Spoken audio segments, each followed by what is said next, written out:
위에 계신 분들과 이렇게 한번 인사했으면 좋겠습니다. 성령으로 충만한 삶을 살아갑시다.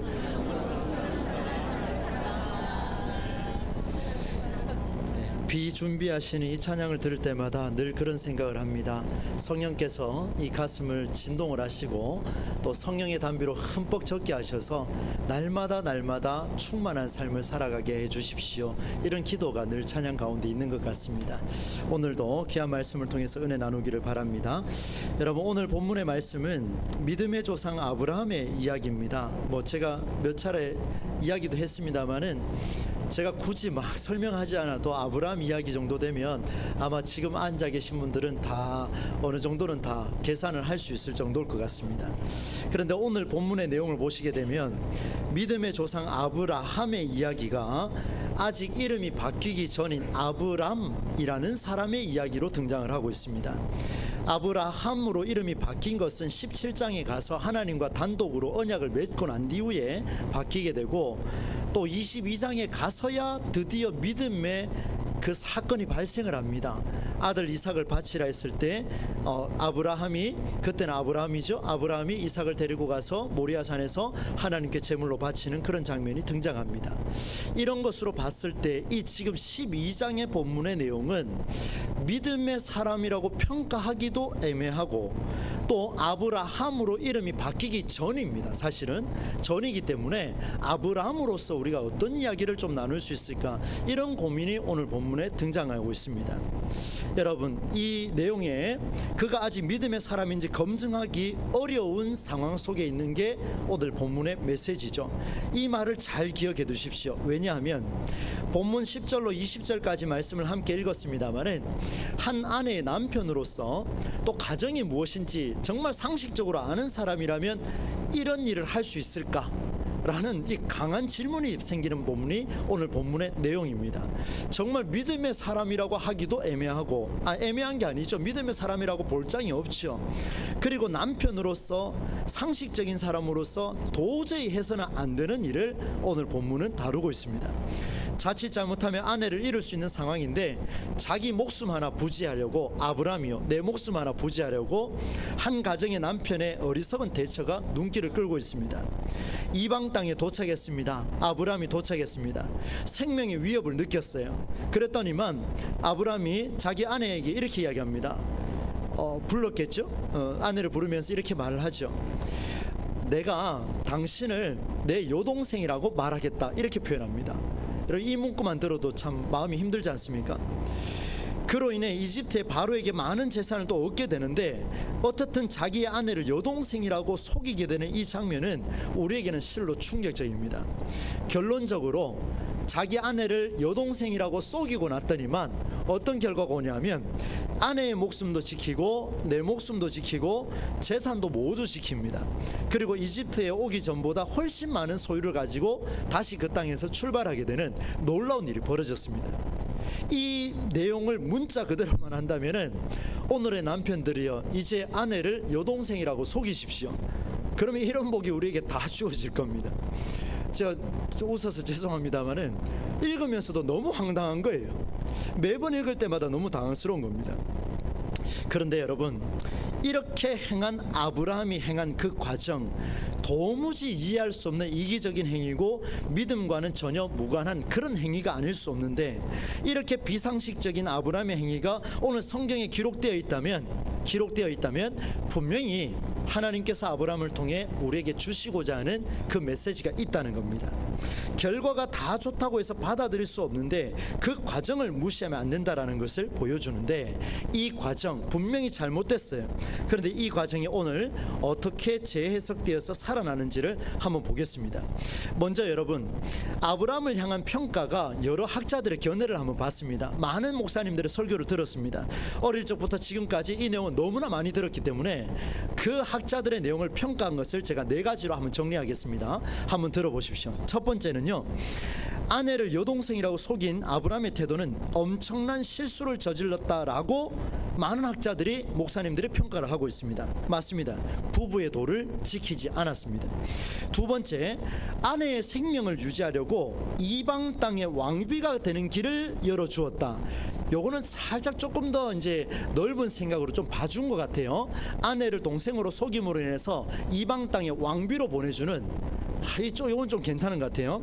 세 번째, 하나님께 묻지 않고 이집트로 먹을 것을 해결하고자 떠난 그의 태도를 비판합니다.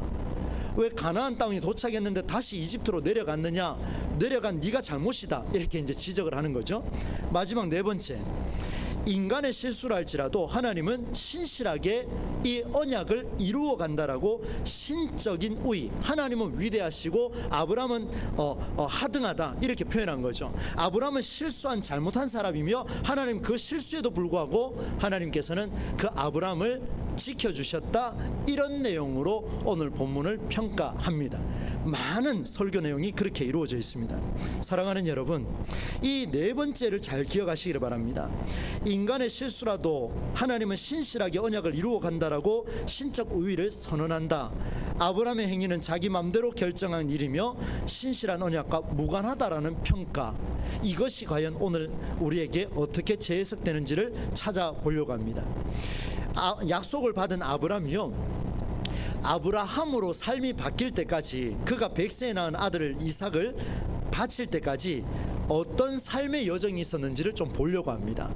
이미 그때 뒤로 가면은요, 믿음의 사람은 확실해요. 누가 할 수 있겠습니까? 그러니까 믿음이 확실한데, 그럼 오늘 본문의 내용은 도저히 믿음의 사람도 아니고 남편도 아니고 비상식적인 이런 사람이 어떻게 믿음의 사람의 여정 속에 드러날까? 이게 정말 중요하다는 것을 보여줍니다.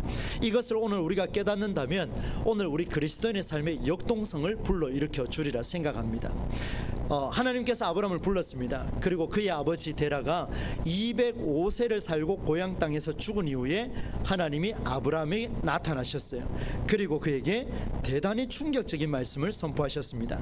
여러분, 성경에 우리가 함께 읽었으면 좋겠습니다. 창세기 12장 1절, 2절, 3절입니다.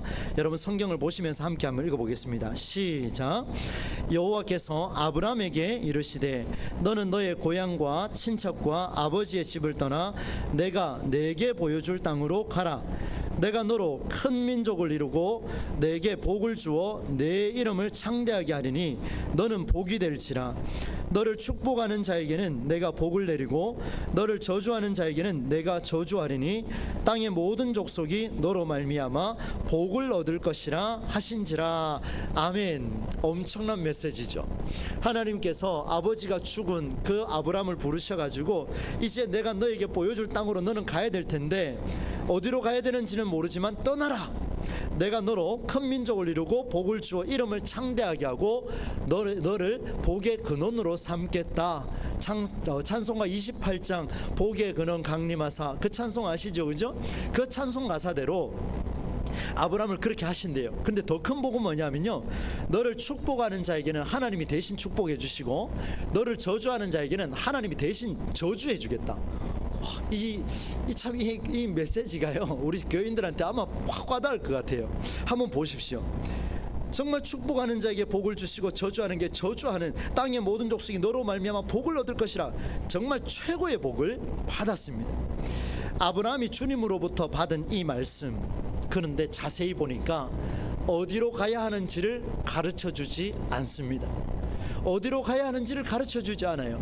단지 내가 너에게 보여줄 땅으로 가라, 그냥 떠나라, 이렇게 이야기했습니다. 그래서 놀랍게도 어디로 가는지 말씀하지 않았지만 이 아브라함은 짐을 다 싸서 출발하게 됩니다. 주님이 보여주실 땅이 있는데 그곳으로 떠나라는 명령은 없었지만 그럼에도 불구하고 복의 말씀이 있으니까 아브라함은 출발하게 됩니다.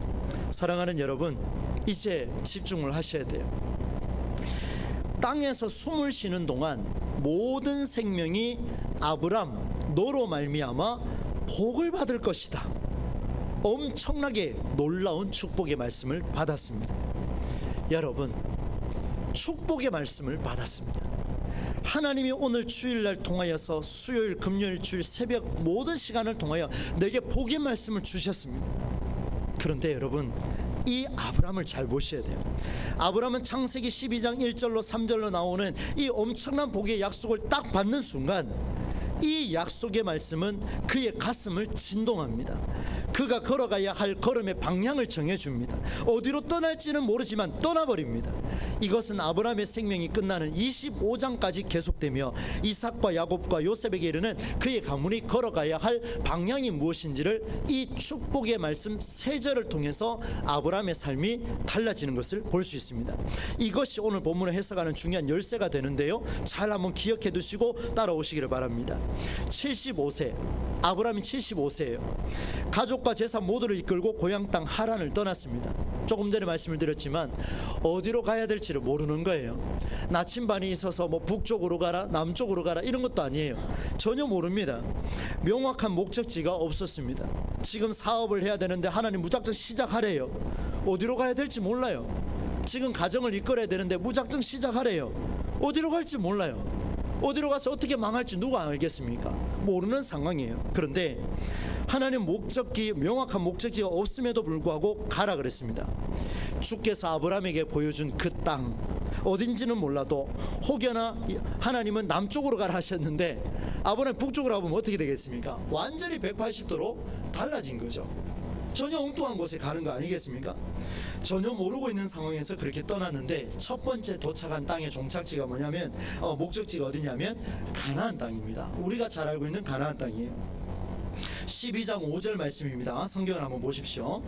아브라함이 그의 아내 사레와 조카 롯과 하란에서 모은 모든 소유와 얻은 사람들을 이끌고 가나안 땅으로 가려고 떠나서 마침내 어느 땅에 들어갔더라? 가나안 땅에 들어갔더라. 하나님 가라 했습니까? 지금 본인이 생각해서 이것이 하나님이 가라는 땅인가 하고 떠나버렸어요. 그리고 도착했습니다. 그리고 그 땅에 들어갔습니다. 12장 7절로 넘어가도록 하겠습니다. 여호와께서 아브라함에게 나타나 이르시되 이렇게 말씀하십니다. 함께 읽습니다. 시작. 내가 이 땅을 내 자손에게 주리라 하신지라. 자기에게 나타나신 여호와께 그가 그곳에서 제단을 쌓고, 이렇게 말씀하고 있습니다. 잘 한번 보세요. 하나님이 아브라함에게 나타나서 어느 쪽으로 가라 말씀하지 않고 떠나라 그랬고 이 사람은 떠났습니다. 그리고 그 시간 이후로 하나님이 아브라함에게 직접 나타나 말씀하신 흔적이 하나도 없습니다. 근데 어디에서 첫 번째 도착한 가나안 땅에 도착하니까 그제서야 하나님 말씀하시는데 내가 너와 너의 자손에게 이 땅을 주겠다 약속하셨어요. 어디로 가는지도 모르는데 도착했습니다. 이게 놀라운 겁니다. 여러분 한번 보세요. 이 말씀이 어떻게 풀린지 한번 보셔야 돼요. 그런데 그곳에서 예배를 하고 제단을 쌓았어요. 그런데 아브라함의 행위가 굉장히 독특합니다. 잘 보세요. 그 다음 구절이 어디 나오냐면요, 8절 말씀 9절 말씀인데요, 함께 읽어보겠습니다. 8절 9절입니다. 시작. 거기서 베델 동쪽 산으로 옮겨 장막을 치니 서쪽은 베델이요 동쪽은 아이라. 그가 그곳에서 여호와께 제단을 쌓고 누구의 이름을 불렀다고요? 여호와 이름을 부르더니, 자 한번 보세요. 지금 가나안 땅에서 하나님께 제단을 쌓고 예배를 드렸습니다. 내가 이 땅을 너희 자손에게 주리라 약속을 딱 주셨는데, 그럼 다른 데 가야 됩니까 말아야 됩니까? 가야 됩니까 말아야 됩니까? 가면 안 되지요. 안 됩니다. 여러분, 하나님이 가라 한 곳에 어딘지는 모르지만 도착을 했으니까 그곳에서 내가 이 땅을 약속한 땅을 너에게 주겠다 약속했으면 그 땅에서 정착하고 그 땅에서 생활하고 그 땅에서 예배하고 그 땅에서 하나님과 평생 그렇게 살아야 되는 게 맞는데 이 사람 또 떠나요. 정신이 나갔습니다. 제가 봤을 때 조금 거칠게 표현해 죄송합니다. 오락가락 하는 것 같아요. 얼마나 더 큰 복 받으려고 또 가는 데마다 하나님 역사하기를 바라고 떠납니까? 그런데 보세요. 9절에 보니까 점점 남방으로 옮겨갔더라. 그리고 10절 말씀입니다. 남쪽으로 옮겨갔어요. 그런데 여기 보니까 가나안 땅에서처럼 하나님의 말씀도 없어요. 9절 말씀에 보니까 게다가 여기에 또 기근까지 발생하는 일이 벌어집니다. 10절 말씀 있습니다. 같이 읽습니다. 시작.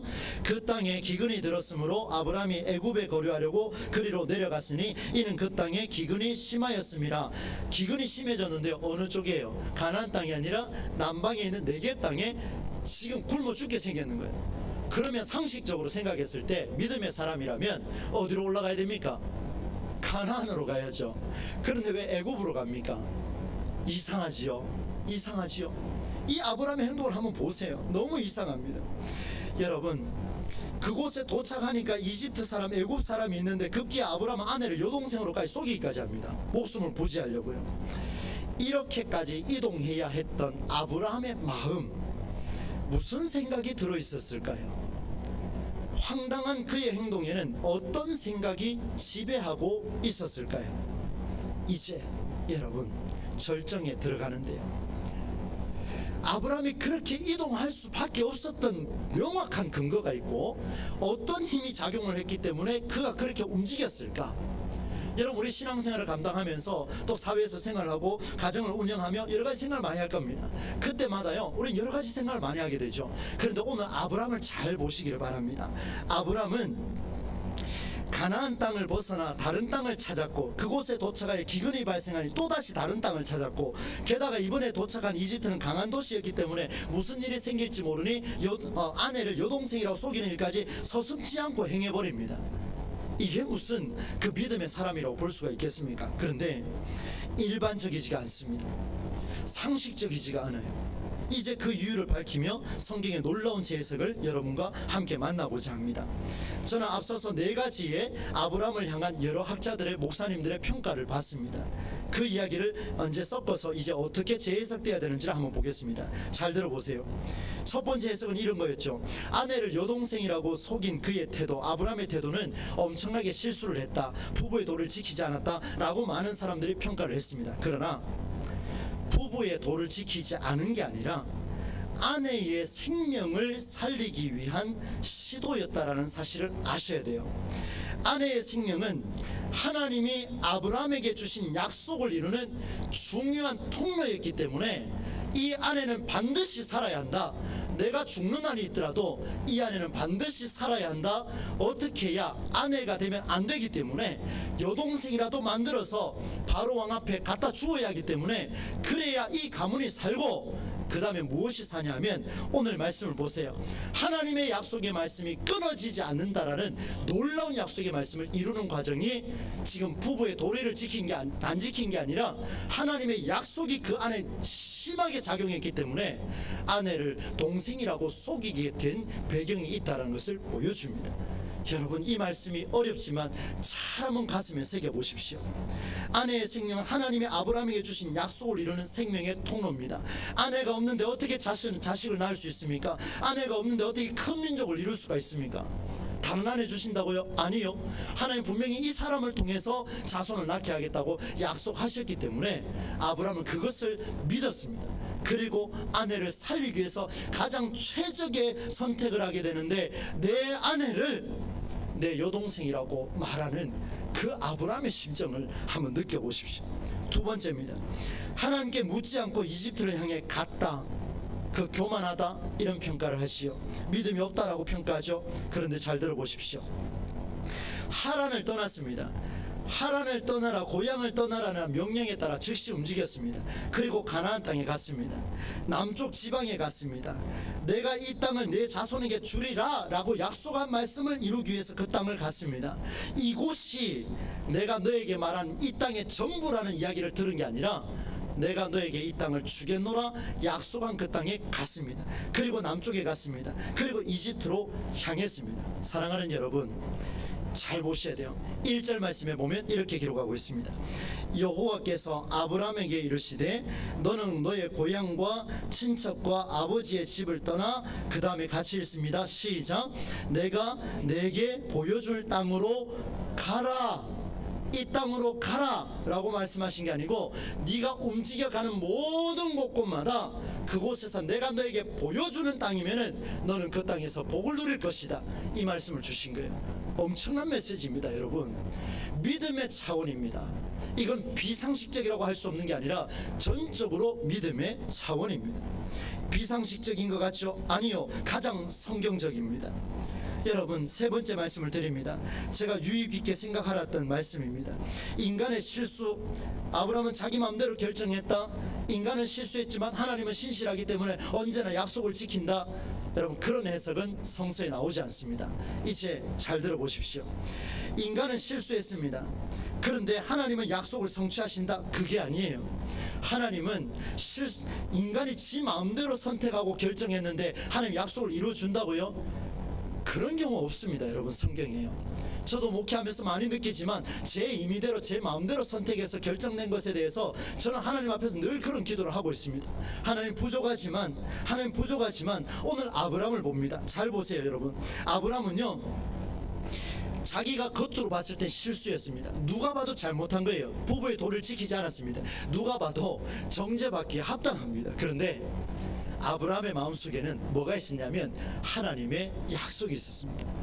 그 약속을 가지고 있으니까 사람들이 보기에 너무 비참하죠. 지금 수천 년이 지난 우리가 봐도 이건 비상식적이고 이게 어떻게 믿음의 행위냐라고 말하고 있는 우리의 관점으로 볼 때도 형편없습니다. 그러나 성경이 이것을 기록하고 있다는 사실은 오늘 우리에게 영안을 열라는 하나님의 메시지입니다.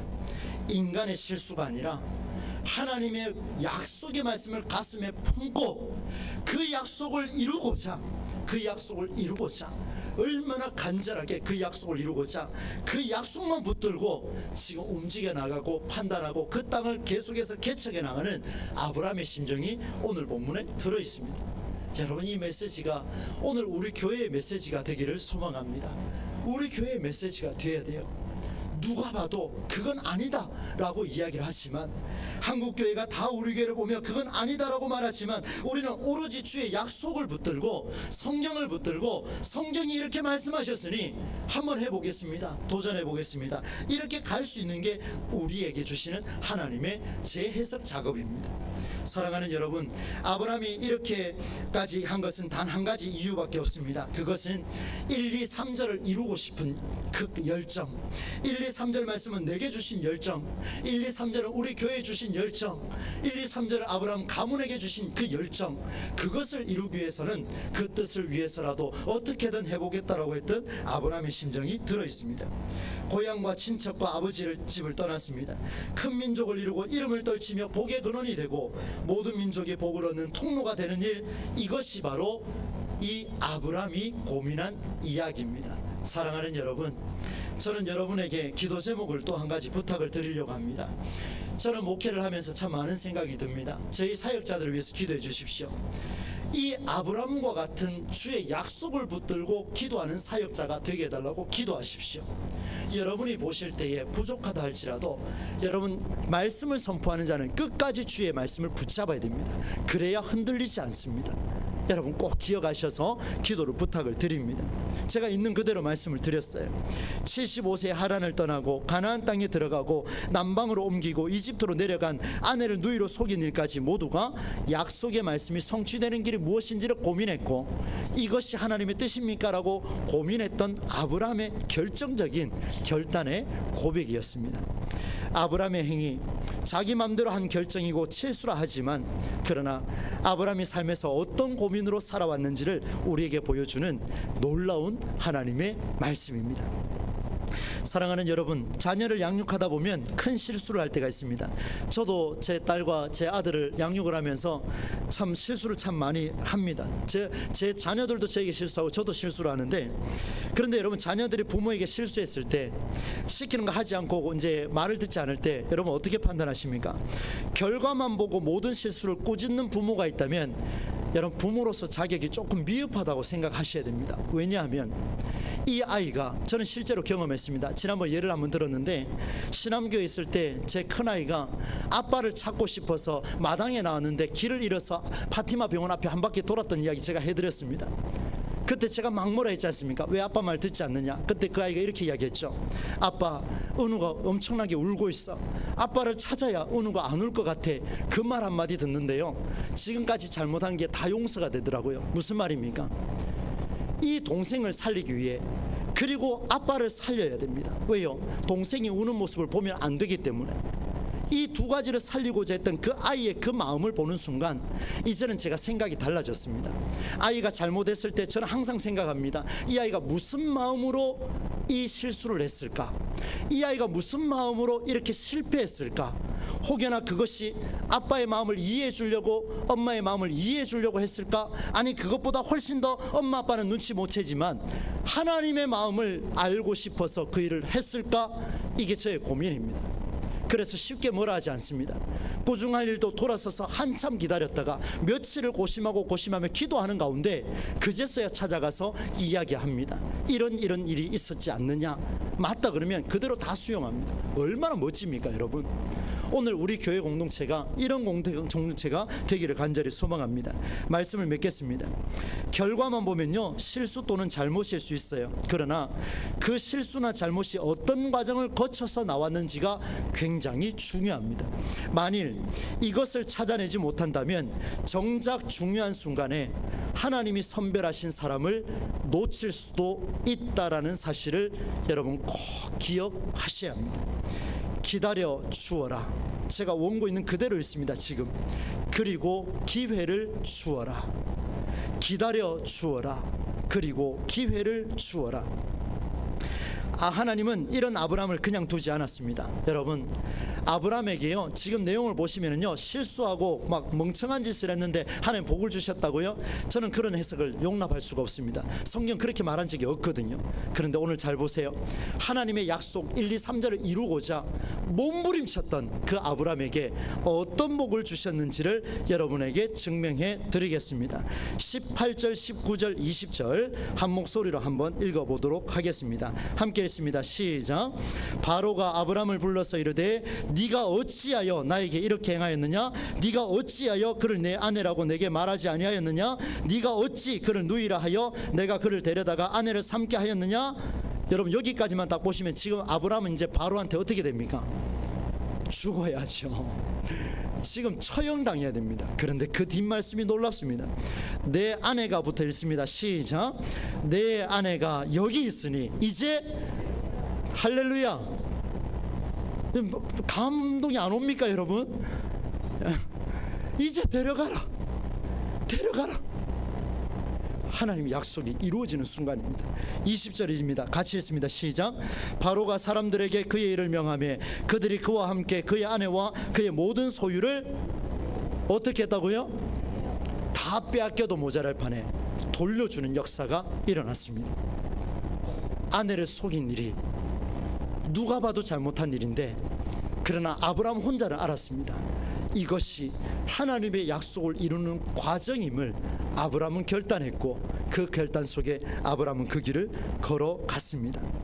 이런 아브라함, 자기 맘대로 결정한 게 아니라 하나님이 주신 약속이 무엇인지를 고민했던 그 아브라함에게 하나님은 감당할 수 없는 약속의 성취를 주셨습니다.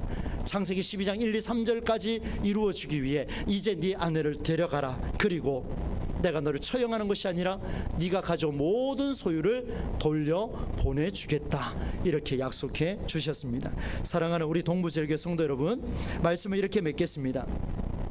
한순간도 하나님의 뜻을 벗어나지 않으려고 몸부림쳤던 아브람. 그래서 오늘 설교의 제목을 이렇게 적었습니다. 한번 따라서 하겠습니다. 성경의 생각에 더 가까이. 성경이 뭐라고 말하는지, 하나님이 우리에게 주신 약속이 무엇인지를 가슴에 더 가까이, 더 가까이 할수록 하나님이 주시는 복은 우리에게 선명하게 드러날 것입니다. 아브라함의 행동을 지적하고 비판하고 실수 또는 잘못된 아브라함의 행위에 대해 하나님의 신적인 권위가 작용했다, 이렇게 말하는 것은 성서 해석의 올바른 해석이 아니지요. 이는 전적으로 결과와 상관없이 순간마다 약속을 주신 주님과 교제하려 몸부림쳤던, 하나님을 전적으로 붙잡으려고 몸부림쳤던 아브라함의 노력이 그를 해방하게 하고 아내를 살려주고 모든 소유가 다시 돌아오는, 그것도 더 많은 소유로 돌아오게 되는 역사가 이루어졌습니다. 오늘 우리 동부제일교회가 이런 믿음의 신앙을 가지셔서 우리 교회를 향하신 하나님의 수많은 복이, 창세기 1, 2, 3절에 나타난 그 복이 우리 교회에 구체적으로 선명하게 드러나서 경험하게 되는 놀라운 역사가 올 한 해 동안 앞으로도 더 일어날 수 있기를 우리 주 예수님의 이름으로 간절히 축원합니다. 오늘 말씀을 생각하며 이 찬양을 좀 준비를 했습니다. 가사를 한번 들어보십시오. 나의 평생에 가장 복된 일은 내가 예수님을 만난 것이라. 나의 평생에 내가 가장 잘한 일은 내가 예수를 주로 섬긴 것이라. 누가 뭐라 해도 아브라함은 하나님을 만난 것이 복이었습니다. 얼마나 멋졌습니까? 그런데 그 길이 험했습니다. 어디로 가야 될지를 몰랐습니다. 아내를 여동생이라고 속여야 했습니다. 얼마나 고통스러웠겠습니까? 때론 허무해서 넘어질 때도 아브라함 마음속에는 그게 있었습니다. 주의 강한 손이 나를 붙드시니 나는 예수님만 주로 섬기며 살 것이라. 내가 걸어갈 모든 날도 주만 섬기며 살 것이라. 하나님께서 우리와 함께 하신다는 놀라운 고백, 아브라함의 고백을 통해 오늘 저와 여러분이 함께 말씀을 생각하며 고백하도록 하겠습니다. 함께 우리 한번 찬양하도록 하겠습니다.